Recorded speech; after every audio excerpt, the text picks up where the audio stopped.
It's that time of year when we start to think about exciting goals and resolutions, so I want to help you stay on track with your new art projects by sharing some tips for scheduling your time as a creative, what to do if you don't have much time, and how to stay motivated once the initial excitement starts to wear off. These tips are taken directly from my latest class, Start a Successful Art Business, but with new visuals because I wanted to draw something today. So if you find this video helpful, you can find out more about my class in the description below. So firstly, how do we go about scheduling our time when we have a big project on or a goal we're trying to achieve? We all work differently, so I don't think there's an optimal schedule that will always suit everybody. I think you just need to figure out whether you're more productive with a lot of structure or more productive with less structure. Artists often work well with some flexibility because creativity isn't something you can just turn on and off on demand, but you can still have flexibility within a structured schedule. And you also might find that the style of schedule that suits you best can change over time. Personally, when I'm really busy with projects, I need to schedule my time more strictly to make sure that I can get everything done. But if I'm less busy, then I really enjoy the creative flexibility of having less rigidity in my schedule. Now, there are quite a few systems that can help you plan your time and be more productive, so let's look at a few and you can just try them all out and see what works for you. Number 1, to-do lists. This is probably the most relaxed method of planning your time. You just write a list of what you need to get done and you can do them whenever you want. You can write a broader list for the week and then break down those jobs into small tasks to add to a daily to-do list, or just have a big list and tick things off as you go. Personally, I love a good to-do list. It's satisfying to cross things off, and I usually just write one out for the day ahead so that I know what I'm focusing on. Number 2, time blocking. This is where you block out chunks of time in your day for certain types of tasks, including breaks, and you fill your day out with those blocks. You can consider when you're generally most productive and block out that time for always doing the more difficult tasks. Until 8 AM, you might be doing your morning routine. From 8 till 10, you might be doing admin and computer tasks. From 10 till 12, doing art-related tasks, and so on. It's kind of a way to bundle all the tasks of the same type together and allow a block of time to do them all in. Personally, I usually prefer to do tasks that require my brain in the morning and then the more creative tasks in the afternoon, so I tend to block my tasks in that way. Number 3, batching tasks by day. This method batches all of your similar tasks all together and puts them on the same day so that you have a whole day to focus on them.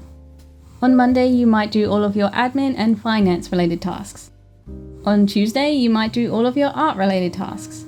On Wednesday, all of your social media content. You'll probably still have a few daily tasks you need to do at the start of the day, like responding to emails or inquiries, but the bulk of the day is themed to a certain type of work. If you're someone who likes to focus deeply on one thing at a time, then this might work really well for you. And number 4, the Pomodora Method. This is great if you need help focusing on a task but keep getting distracted, and the idea is that you set a timer for 25 minutes and focus on your task until the timer goes off. Then you take about a 5-minute break and set the timer for 25 minutes again. And once you've done that a few times, you take a longer break. I personally find this really helpful for difficult tasks that I don't really want to do, or just when I'm being distracted by other things, because I can almost always convince myself to do something just for 25 minutes, and by then I've usually gotten into the task enough that I can keep going. I think the hardest thing for scheduling as creatives is that our tasks are so variable. We're so variable, and so it's really tricky to know how long something will take us. With experience, you'll have a better sense of how long certain things take, but your creative practice will probably always be hard to accurately schedule time for because one artwork might take 2 hours and the next take 4 hours. So you kind of have to allow time to be flexible with your art. I should note that I'm personally not very good at sticking to a schedule and keeping on top of everything, and yet I still get lots of things done and have built a business that way. So don't worry too much if you're not sticking to a schedule 100%. Use it to guide you, experiment with different systems to find the best one for you, but at the end of the day, as long as you're getting done the things that you need to move your projects and skills forwards, then that's all that matters. Now, what if you're short on time? What if you want to grow your art skills or an art business while you're working full-time, or maybe are raising a family, or have any kind of full-time responsibilities that you're already committed to? You can definitely still grow as an artist if you only have a little bit of time each week. It'll just take you longer, and yes, it probably will be more difficult because so much of your energy is already needed elsewhere. I think we tell ourselves that to start something, whether it's a business, a big project, or a new habit, that we have to do lots of research, get ourselves set up perfectly, choose a day to start, and then go full steam ahead from day one. But actually there's a lot of power in just quietly starting the thing without much fanfare in just whatever time you have available each day. Starting an art business or committing to learning a new art skill is a big project and can feel overwhelming. But you don't need to confront the whole project immediately. You can take small steps with whatever time you have available to you to head in the right direction and just focus on one thing at a time.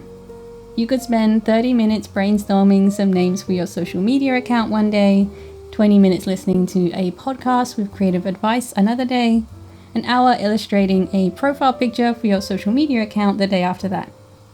You can achieve so much in little pockets of time spent brainstorming, sketching, researching, and learning.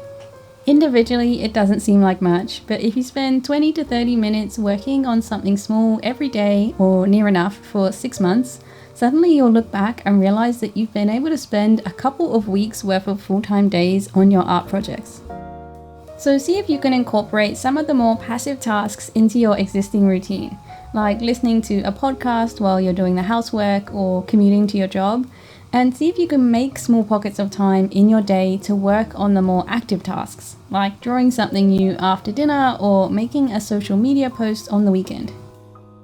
So that you know what to work on when you suddenly have 45 minutes available, write down ahead of time a list of small tasks that you can work on in 30 minutes or under an hour, so that you can just choose one of those tasks when you're ready to work.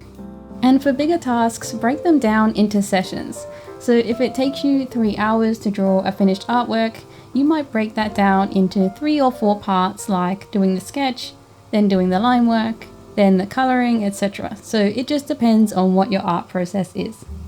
And it's okay to focus on one thing at a time.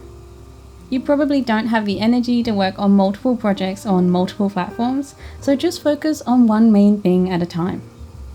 Work on improving your art skills, your products, or work on building your audience on one marketing platform. You don't have to do everything at once. Remember that it is still incredibly valuable to slowly build something. You could build a beautiful art portfolio in just small pockets of time that you have available every day or every few days. It'll take you longer than if you were available full-time, but you're a busy person building multiple things at once, and that's something to be proud of. And while you're focusing on one thing at a time, choose something that feels easy for you. Don't choose a social media platform that you don't like just because you think it's where you'll grow fastest. You only have a limited amount of time and energy after your full-time commitments, so you need to be enjoying what you're doing to be able to do it after a long day. Choose the easiest art medium for you so that it's quick to pick up and make progress on. There are lots of things that you can still achieve as an artist even if you're busy, if that's something you want to prioritize in your life right now. So do some experimenting to find a schedule that works for you and that helps you be productive, because we all work differently and you might be able to stick to a schedule better than I can. If you're looking to make a side income or a full-time income from your art next year, then I talk in depth about how to do exactly that in my new class, Start a Successful Art Business. I've recorded 3 hours of classes split into 27 individual lessons to help you be your own boss and build an art business that you love. You can learn everything you need as a business on your own, so don't feel disheartened if you're not in the position to invest in anyone's class. But I wanted to make this class to share everything I've learned over 4 years building a full-time income to really help you kickstart your journey. I talk about what motivates customers to buy art products from artists specifically, how to market your work on or off of social media, and I'll help you make a plan for your business in the 75-page PDF workbook that comes with the class. I'm really excited to share this class with you. You can find out more on my website via the link in the description. Now let's talk about staying motivated. Once you get everything up and running and the initial excitement of starting your new art project starts to wear off, you might start to feel your motivation dropping. Tasks can become repetitive, and sometimes you won't be getting the results that you hoped for because ups and downs are a natural part of any growth journey. It's natural and also necessary to have failures and slow periods, so you need to make sure you can keep yourself motivated even when times are difficult. So there are a few reasons why we feel motivated to do things. Number one, we do things because they're fun. We don't need to convince ourselves to watch TV. We're already motivated to do it because it's fun and it's easy. So try to keep your art projects enjoyable to maintain your natural motivation to do them. Not every part of it will always be super fun because everything worth doing is challenging, but if you can find a way to make those bits more enjoyable, then you'll be more likely to do them. Even if it's just putting on some fun music while you do the hardest parts, or making your space feel creative and cozy, adding in that extra bit of pleasure will make it easier to feel motivated. The second reason we do things is because we want the outcome. You're sitting here right now with the motivation to start your art projects because you know what outcome you want from it. So hold on to that by reminding yourself often of why you're doing this work. Write down what you want to get out of starting your new art project, skill, or business so that you can keep that in the front of your mind. Visualize your success, think about the person you'll be once you've achieved the outcome you want, and those reminders will help keep you on track. And the third reason we feel motivated to do things is because they're part of our identity. So when things get wrapped up in our identity, in how we perceive ourselves, they become true. I didn't make art a habit until I told myself that I was an artist and that I was just going to be someone who makes art regularly because that's what arty people do. You can change your identity for yourself by doing small behaviors that reflect the person you want to be, and while at first there might be a little bit of fake it till you make it, after you've been doing those things a little while, that identity becomes true because you've given yourself evidence. So you don't need to wait until your art business is established to consider yourself an entrepreneur, or until you've filled dozens of sketchbooks to consider yourself an artist. You can be those people right now by telling yourself that you are, because you're already making steps in the right direction. Make art part of how you identify yourself, and it'll be much easier to be motivated to be creative. When progress feels slow and you feel your motivation slipping, remind yourself of all of these things to bring your motivation back up. If you'd like to learn about building your own successful art business, then consider joining my class. I'm really proud of it and how much information I've included within the 3 hours, and I really hope that it helps artists get clarity and confidence on their own business journeys. You can find out more on my website via the link in my description, and if you've already taken my class, then I'd love to hear what you thought of it in the comments below. Or if you're learning to draw, then consider joining me on Patreon, where I host an illustration club every month that you can use for inspiration and accountability. I also have lots of video art tutorials on art basics like color palettes and composition, and step-by-step guides to teach you how to draw things that you can get instant access to when you join.